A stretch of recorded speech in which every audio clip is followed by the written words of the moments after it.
Hello and welcome to episode 7 of Disky Discussions. I'm your host, Basson. The GladAfrica Championship season will officially get underway this Friday with Cape Town Spurs hosting Polokwane City and Cape Town All-Stars at home to JDR Stars. Joining me to discuss the opening round of fixtures and more is South Africa's head researcher for Football Manager, journalist, producer, writer and all-round nice guy, Rob Delport. Well, Rob, thanks for joining me. Obviously, the GladAfrica Championship season kicks off this Friday. But before we get on to that, the big news in the DStv Premiership this week, Swallows FC moving top of the standings. They've made a terrific start. Did you envision this start for them? Yes, they've made a lot of signings, but they still have, quite a lot of players that helped them win promotion. And obviously in Brandon Tritter, they've got the coach that helped them win promotion. Well, I think they knew we were going to talk about the GladAfrica Championship this week, so they were building up to get to this position so we could talk about the GladAfrica champions, doing so well, going top of the DStv Premiership. Listen, I don't want to say I'm surprised. I think a lot of people might have not expected it from Swallows, but I actually am kind of a Brackies fan. Old school coach gets the basics right and creates really good teams wherever he's been. And I actually, they made a lot of signings, but what I actually quite liked about the way they've signed is it feels like they signed with a purpose and they've blended quite well with the few guys who remain from the team that won promotion. And, watching them, they're a very solid team. It's quite impressive to, they don't look overawed and have maintained the type of football that they want to play. And I also think, apart from Brackies, they've got a few players there who again are also kind of old school, who play with their hearts on their sleeve. I know they're old guys and everybody's talking about it and getting romantic about it, but you can't take away what guys like Buyo Mere and Cheesy Mokoena actually bring to a team. They're old school fighters. They're not gonna when they get on the field they go and they give 100%. And I think it's beautiful to watch. I'm not sure how long it's going to last. But, the fact is that there's only 30 games in the season. There are five matches already played. You can ride this for a bit. And the results bring good momentum as well. Yeah, most definitely. If you are Richards Bay and you're looking in and you're looking at the top of the DStv Premiership standings and you look back to last season, you must be filled with a bit of regret. Yeah, you see that's the thing is Brackies was going to do something special at Richards Bay as well. I think had he stayed there, another club we can talk about a bit later. They're a solid NFD team, and I think it's an interesting one because I'm not sure if they would have got promoted this year or last year if Brackies was there. I think, but they must miss him because he's a good old professional. Wherever I've seen him work, I've seen teams move up a notch. I'll be honest, I was a bit concerned, and kudos to Swallows because there's always that fear that when a team gets promoted, a coach who's been attached to the NFD or GladAfrica Championship gets called, oh, well, he's great for that league. Maybe we need somebody with a bit of a reputation in the top flight. And I'm very proud that Swallows actually stuck with him. And I really hope they do well also for him. I think it's a reminder that a good coach is a good coach no matter where you are. Yeah. What do you think he got right at Swallows last season? Obviously, they entered the bubble. I think it was 9 points behind Ajax Cape Town at the time. What did he get right, and what did Calvin Marlin get wrong? For Ajax to squander we all know how close I've been to the club over the years, and obviously working in Cape Town. What did they get wrong? What did Calvin get wrong in the bubble? Well, I think it comes down to momentum. The thing is that Swallows were on this upper trajectory the whole time. From when Brandon showed up at the club, they started moving up steadily. Yeah. And that was it. It was about steadiness. Where with Ajax, listen, I still don't know how they didn't do it. I really believe that if COVID hadn't have happened, they would have been promoted in March or April because they would have had that momentum. But it got broken with the lockdown. They also they stole some wins prior to the lockdown as well. It wasn't necessarily great performances. It was great moments in a game where Abednego would score when the team hadn't been playing so brilliantly. And I think losing someone like Abednego through injury, losing Margeman through injury, later on losing Isaac and Klapo, all of these things broke their momentum quite significantly. And even when those players did come back, you don't just recover from an injury, and you certainly don't just recover from an injury after sitting out of football for 5-6 months. So that momentum was broken, and streetwiseness. The thing is that Calvin and Dylan were kind of rookie coaches in the situation where Brackies has been around, and he didn't try to change things too much. And then the final reason is luck. I mean, it's one goal. It wasn't like they raced past them. It was one goal. Ajax had many goals disallowed. Swallows had many goals given that might not, maybe shouldn't have been given. And sometimes it's just luck as well. Bad luck in the case of Ajax. Yeah, looking at the log table from last season, I mean, Ajax conceded 37 goals. I mean, for a champion elect, that's probably too much. In 30 games, 37 goals against. Yes, they scored 50, which is great, and they played an attractive brand of football. But at the end of the day, I think they only kept a handful of clean sheets. Surely they look back at that and think, wow, maybe we should have just shut up shop. I mean, I think, if you look at the last 5 games or so, when they played JDR Stars, when they played Swallows, when they played TTM, they could have maybe just played for a draw. Like you said, be a bit more streetwise. Do you think, they paid the penalty for being too expensive? Yeah, and defensively, they were fragile. I know a lot of the blame sometimes will go to the goalkeeper, Nick Hengelman, who had a few bad moments as a goalkeeper. But to be honest, he also, I think, if I'm not 100% sure, but I think the statistic is he also made the most saves in the GladAfrica Championship.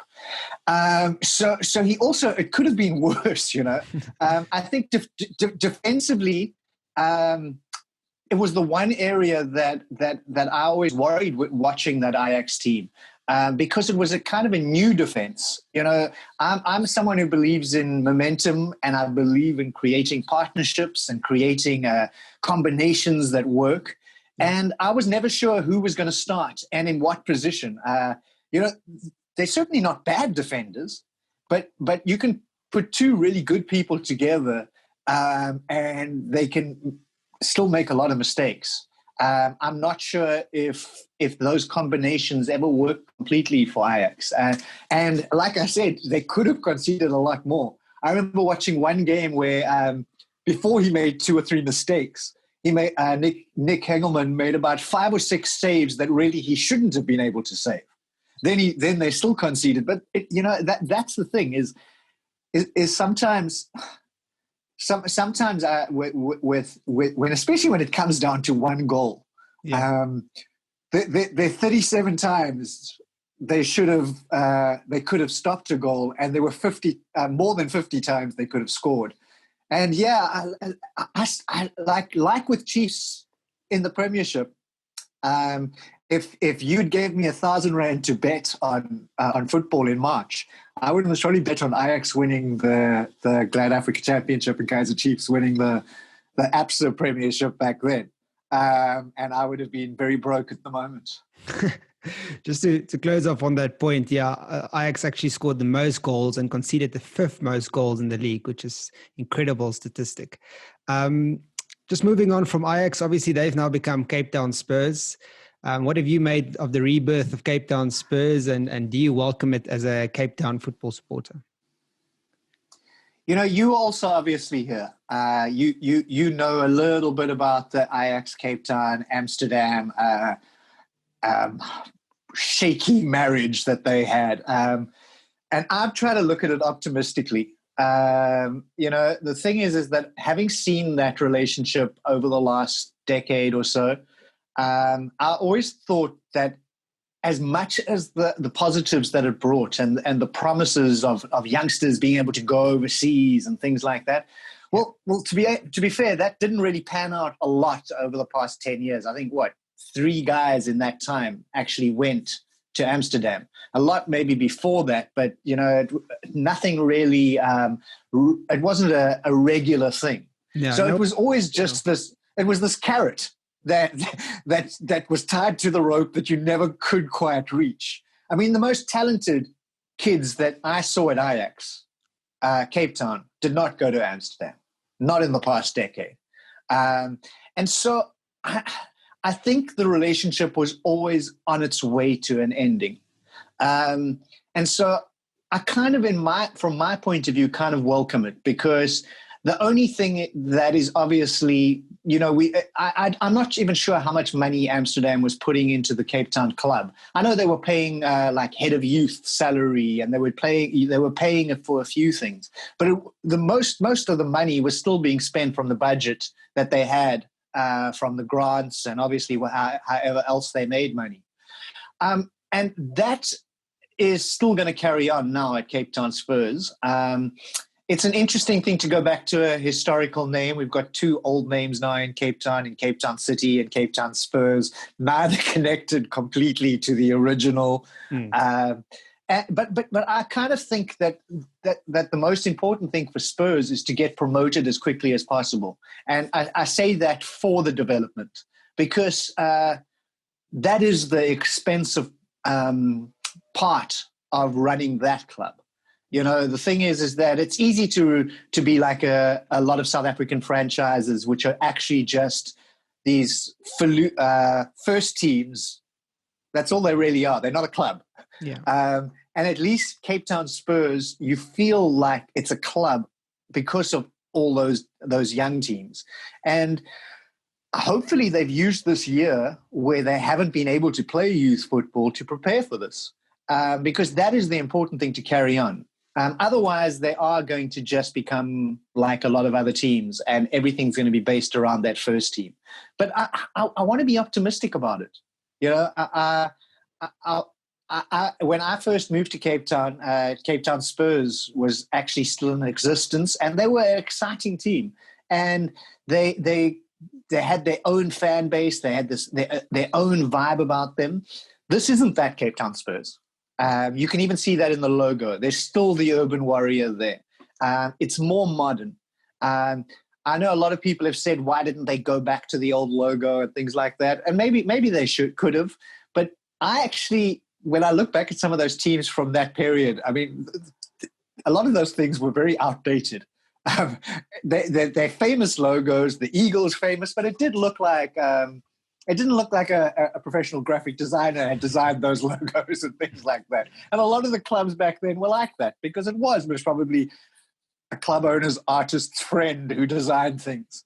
Yeah. And so I'm actually just interested to see how this rebirth happens, because I kind of still look at, even like I look at with Cape Town, the way Cape Town City was, I don't really see it as a rebirth. I see it as a new team. And can they link to that old history by creating new history of their own, like Cape Town City did by winning things almost immediately? You know, I'm pretty sure that 90% of Cape Town City fans have no link to the fans from the 60s or 70s. You're going to have a few with the nostalgia. And I think that's what Cape Town Spurs needs to do. It needs to create that new identity. Well, they've called on Vladislav Eric to try and lead them, you know, back to top flight. I think he won promotion with Chippa United a few years ago. Obviously, had this whole debacle with TTM. He put them in a good position before, obviously, they bought a status. Obviously, Eric is very familiar with Ajax Cape Town. When I was there, he was coach of the MDC. He had a very good relationship with guys like Grant Margaman, Sonwabile. So how do you see him integrating back into that system? And do you think he can be successful, considering his relationship with youth players at the club? Well, to be honest, I actually, I went to Ekamfa for the first time, I think in 2020, last week. They did their kit launch, and so I went through, and I had a little chat with Vlad. Also had a chat with Ian Taylor, who's also back there. And to be honest, and also looking at the team, first of all, it's crazy how young boys grow up very quickly, because like I said, I hadn't seen a lot of the youngsters, and they looked a little older, looked a little bigger. It was nice to see that. So the players all look to have stepped up a bit over the past year.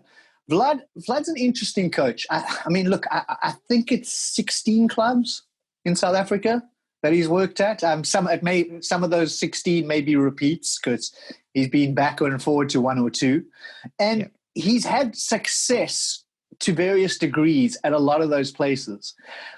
But he was never really secure. And I think one thing that happened during that period at Ekamfa is he was very relaxed, because he wasn't the head coach. And he got to actually have personal relationships with those young players, and it got to develop. So I'm interested to see if that now carries on, because being a head coach, you do have different pressures than being an MDC coach or an under-19 coach or anything like that. But he did seem quite relaxed. He was quite excited about some of the players. Look, there's a lot of young players there, which is also always, it's always a concern for me to rely on youngsters to be victorious when they haven't necessarily had that experience coming up. And as great as Ajax's academy is, over the past few years, they have often slipped in those major tournaments. Yeah. They'd get to Bay Hill and get knocked out a little too early, or go to Engen and get knocked out, or lose unluckily in the final or whatever. And winning is a habit. So for a lot of those youngsters, he has to teach them that as well. But having both Vlad and Ian at the club, I think is great for they're people who know that environment. Again, it's going to come down to results. And while Cape Town Spurs, I think, are one of the favorites, we have to including them, there's 7 new faces in this league. So throwing out predictions at this point before we've actually seen some of the squads, because they also have until the 30th of November to sign players and things like that. Some squads, I have no idea who's playing in the GladAfrica Championship. I have no idea who's there, and I'm only going to see it when the team sheets are coming out. Yeah. Which is weird, because normally by now, it's December. Normally we've had 3 months of the league. This is the time that Jomo starts planning to sign players for January. And we haven't even seen Jomo's team at all. Yeah. And we're not going to see them this weekend, because I think they only start next week. One of those teams is obviously Polokwane City, relegated last season. I haven't seen anything on Polokwane City. Obviously, they lost their official Twitter page a few seasons ago, and they've really not been active on social media. Obviously, Clinton Larson left, and after getting relegated. What exactly do you expect from them, and how do Spurs plan for Polokwane City not knowing? I just look at the DStv Premiership clubs, and I just see old Polokwane City players popping up. Jabulani Maluleke has left the club. Who's going to be playing for them on Friday, and how do Spurs even, plan for unknown product? It's not just the DStv Premiership sides. We've just had the ABC Motsepe playoffs, and I think almost every team had Polokwane City players in that team. In their squad somewhere. I have no idea, who's actually going to be playing for them. But maybe that's a good thing. They did have an MDC team. So maybe they've just kept those youngsters. Maybe they're going to sign players in the next 2 weeks. The thing is with with the one positive with all this extended period is you can now go look at the DStv Premiership sides and say, well, that dude's not playing, or this guy's not playing. Maybe they can loan this guy. Maybe we can loan that guy. So I still think we might see some movement in transfers over the next 2 weeks with that. And I really hope I think Bernard Malekwa also left. That's someone who's been there for years. They're an interesting one because when you get relegated, the natural assumption is, oh, well, that guy must be favorite to get back up because they're used to it. But it's kind of like what happened with Free State Stars. I remember Free State Stars did a similar thing when they got relegated. Most of the players left and moved on somewhere else, and they only kept a small core. And it took them a couple of months to get back on their feet. And then they became a little bit of a solid team again because, but for those first few months, Free State Stars had something. They just weren't very good. And it looked like an easy 3 points for a lot of sides, but then it did come right and it did balance out, and then suddenly they got strong again. I think a similar thing might be happening at Polokwane City. This complete refresh. There are a few players we don't know if they're there or not.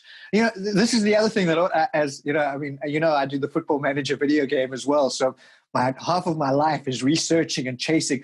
I go search on Facebook pages to see if this player is taking photos with another player just to know where they are, and because we don't know who's left. And that's as much as who's signed. Sometimes it's who's stayed. And so that, they're a 50 to 1 for me. I really have no idea what to expect from them. They could be the best team and they could be the worst. I guess that's the thing with these 1+1+1+1 contracts we have in South Africa. Moving on to teams that are promoted from the ABC Motsepe. It's great for me. Pretoria Cullies, obviously, I stayed a lot of my life in Pretoria. And then Bizana Pondo Chiefs, I think they're based 90 kilometers from Margate, which is my hometown. So, I've got affiliation to both teams. What can we expect from them? Obviously, I don't know much about Bizana, but Pretoria Cullies, a famous team. And not only that, coached by Sammy Troughton, who obviously also coached at Tuks, when Steve Barker was there as well. What do you expect from them, and can they make a real impact, like a JDR Stars did last season?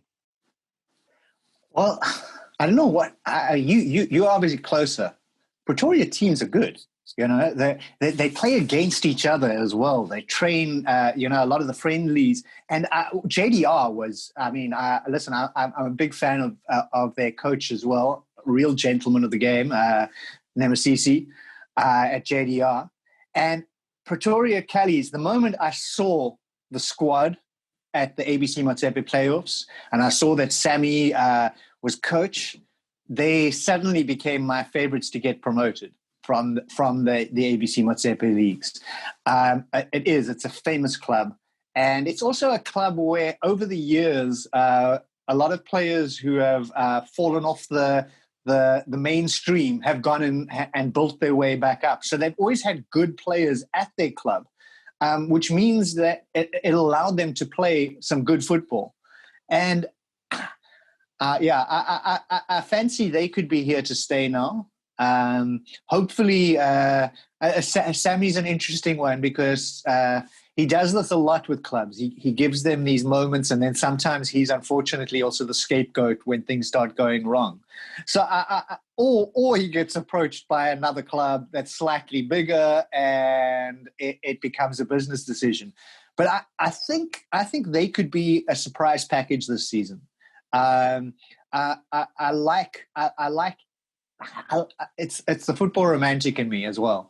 Actually, both these teams bring out the bit of the football romantic in me. I'm an Eastern Cape boy, so the Basson is technically closer to me, even though it is geographically closer to you. They're just on the Eastern Cape border.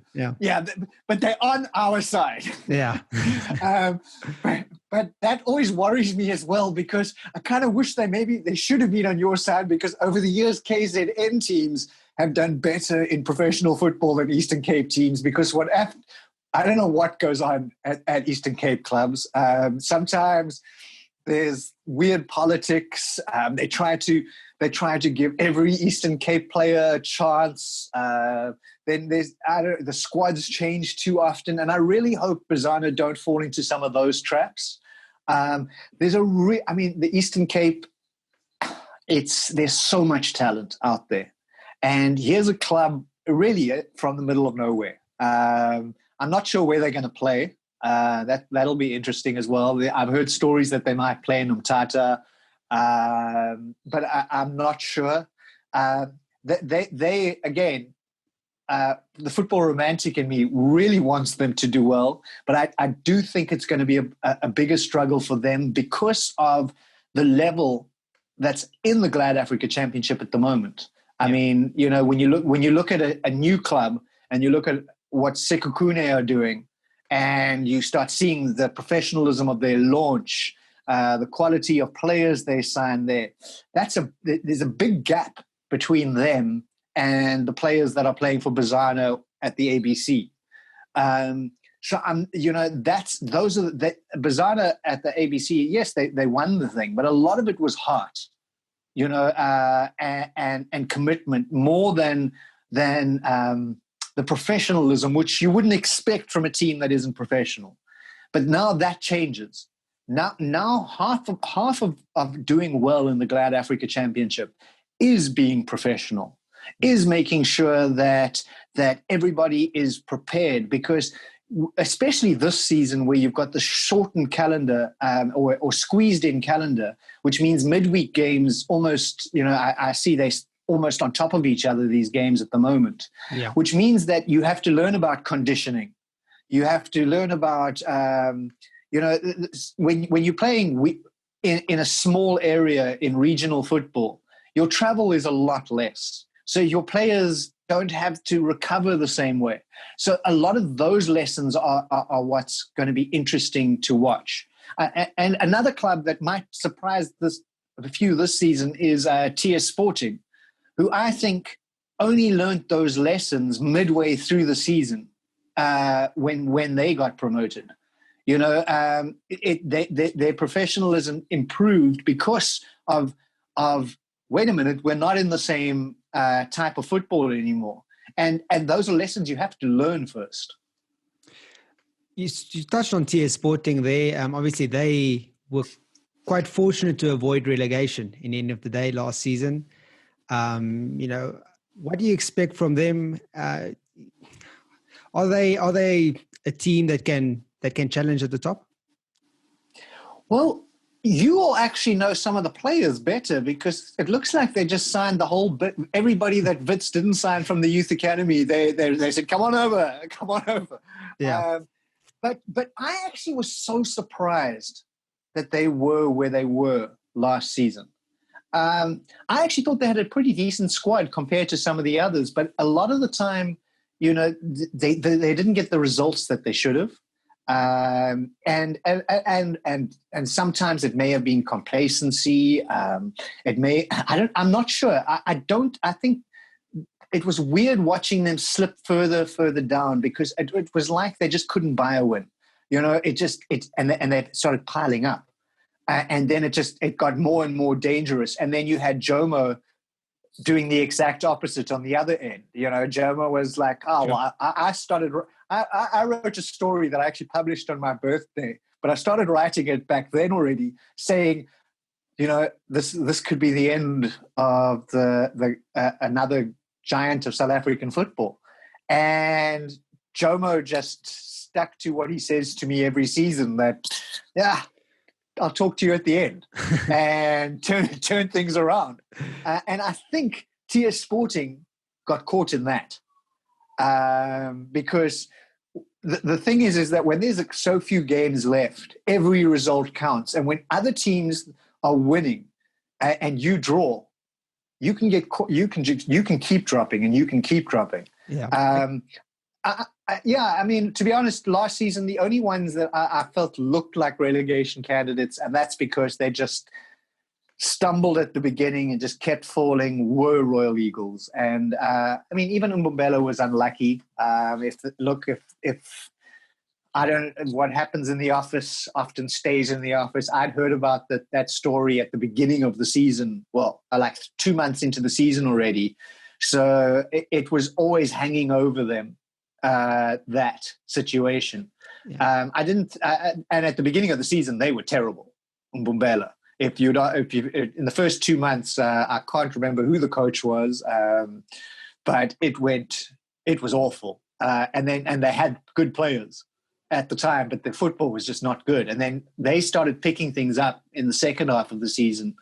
I felt sorry for them in a way, because I always feel like football should be the reason you get relegated or get promoted. Yeah, I guess maybe playing in TS Sporting's minds were, having the Mbombela United case in their back pocket and having Royal Eagles doing so terribly. But moving on to a team you just mentioned, Sekhukhune, they obviously are new, bought TTM's GladAfrica Championship status after they bought it Premiership status. They've signed well. They've got guys like Jabulani Maluleke, Kapini, and what do you expect from them this season? Maybe they're a dark horse for the title as well, especially considering if they've kept some of the players from TTM that came so close to promotion themselves. Yeah, listen, they're the ones that I've got to watch Johnny Ferreira a few times over the years, and Johnny's your old school South African flair coach.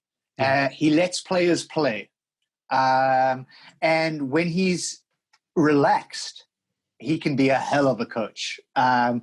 Last season and the season before, I think Uchengati played some of the best football in the GladAfrica Championship and the NFD prior to that, before it was that.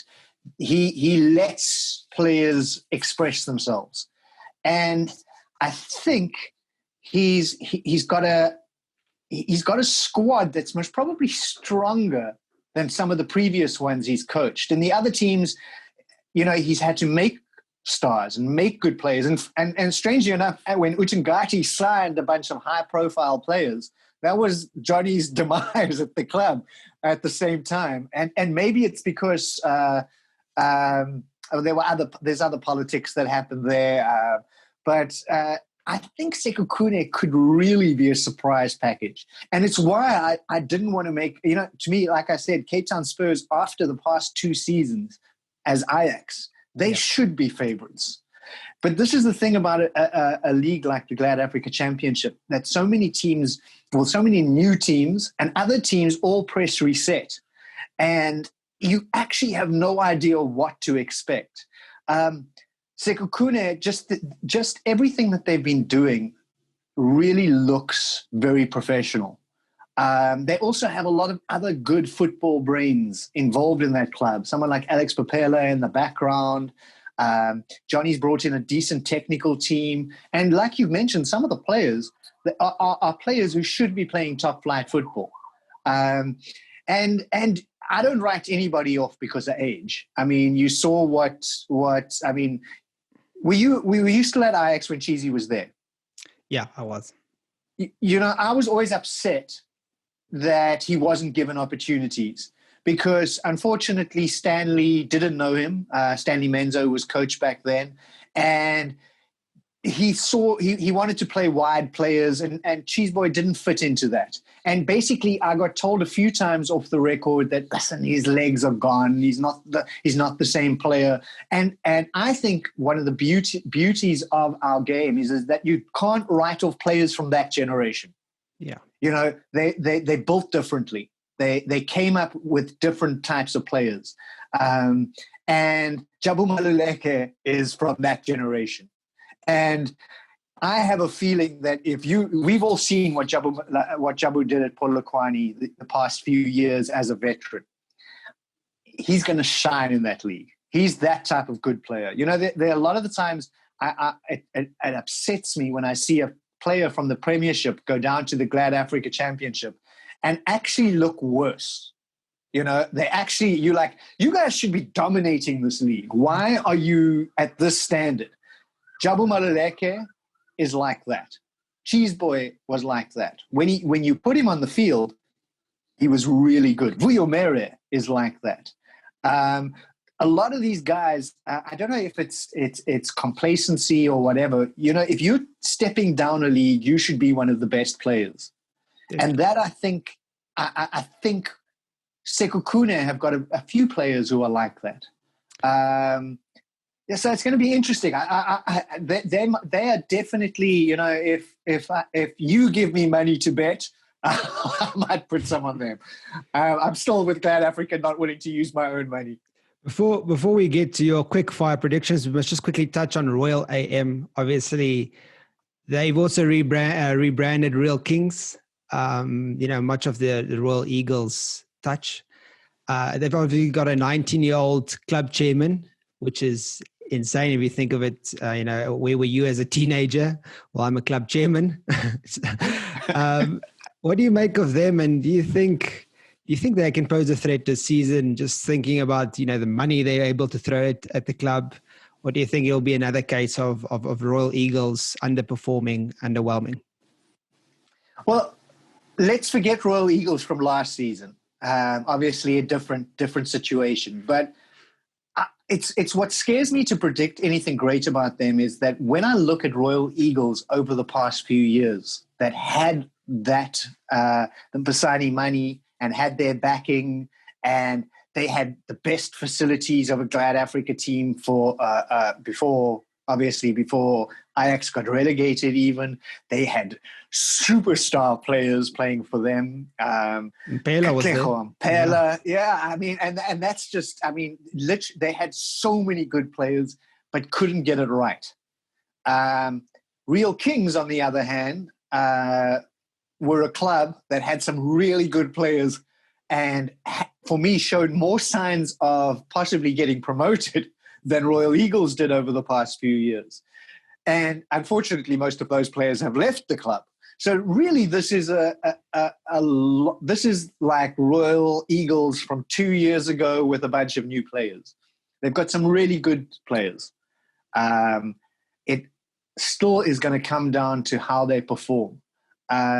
I honestly, I've always thought that they're a team that has the potential to be a top flight side, but something has not worked. If it's maybe it's you know, it's again, I not being in KZN, I never know the environment of the management and that, and I don't know how involved they are in the day-to-day basis. Do they let a coach do his thing?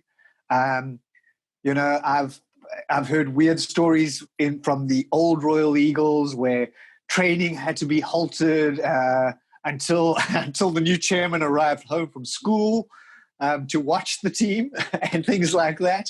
So, you know, now he's the chairman. He doesn't have to go to school. He can be there all the time. So maybe they just needed the chairman to finish school. And now they're going to move their way up. But, you know, it's such a, they have some good players. And not just the recent signings, some of the guys who were there last season as well. But whether they do it is also going to depend on the performances of a lot of other teams, because KZN's kind of like the Western Cape. By having so many teams, you know, from that area in the league, those derbies become extra special. And to be fair, the weaker Cape Town teams, which probably is the reason Ajax didn't get promoted. Yeah. You know, because the derby adds extra tension to these games, and suddenly they would lose a game they really on paper should have won, but the spirit of the derby. And I think the KZN teams have often had that same thing. There's a lot more fight in an Utangati Royal AM game than there might be in a Royal AM Free State Stars game. And so that's also going to be interesting. I always think that if you are a KZN or a Western Cape team, if you win all your derbies, you're 90% on your way to getting promoted because there's so many teams. Yeah. And I mean, a lot over the years, I can think of when Santos got relegated, they still beat, I think it was Cape Town All-Stars that year or Stellenbosch that year or was it? Yeah, and basically ended their hopes of promotion. And then they still, it's just derbies are another ball game. So, Rob, I'm not going to ask you to make a prediction for who's going to win or who's going to get relegated. What I'm going to do is just ask you for a top three. Who are your three favorites? Maybe a few weeks in, we can have another chat, once we've seen some team sheets. Who do you think will be the top three teams, at this very early stage? And who do you think will make a real statement in the first 2 weeks of action? First of all, I'm going to stick with what I saw from last season. With their new kits and their new logo, I think Cape Town Spurs are going to be at least a top three team. And if those youngsters step up, some of them who showed signs at the end of last season, they could be, I might even go as predicting top two. Sekhukhune, I just had this weird feeling that if they start well, things are going to go well. And they've had a nice, longer preseason than some of the other new teams over the years because they were playing friendlies when the NFD was still on. I mean, when GladAfrica Championship was on, they were playing friendlies against some of the PSL teams, which is nice to see. And then I'm going to mention one of the Pretoria teams. I would have said Tuks, but I'm not sure still what's happening with the coaching staff there. So I'm actually going to say JDR Stars because I think they're an exciting club. From the moment I saw them at the ABC Matsepe playoffs, I thought to myself, well, this is a professional team. Everything about them seemed organized, and they lived up to it in their first season in top flight. And I think they're going to have learned a lot of lessons from that. And it wouldn't surprise me to see them being the dark horses. Well, Rob, we appreciate your insight and thanks for the chat. And hopefully we have a great GladAfrica Championship season ahead of us. Stay safe, and I hope the weather in Cape Town turns sooner rather than later. Yeah, I hope so too. And I hope we finally get to also see some games because obviously this year, and no television, it's going to be an interesting way to cover the GladAfrica Championship. Yeah, most definitely. Thanks, Rob. And with Polokwane City not using their Twitter account. Yeah, that doesn't help. In next week's episode, we'll be joined by another prominent name in South African soccer circles as we look back at the CAF Champions League final between Al Ahly and Zamalek, another round of DStv Premiership action, and the opening round of the GladAfrica Championship season. If you have any questions or things you'd like us to discuss on Disky Discussions, please hit me up at AB_Basson on Twitter or on Instagram. Aware and keep safe.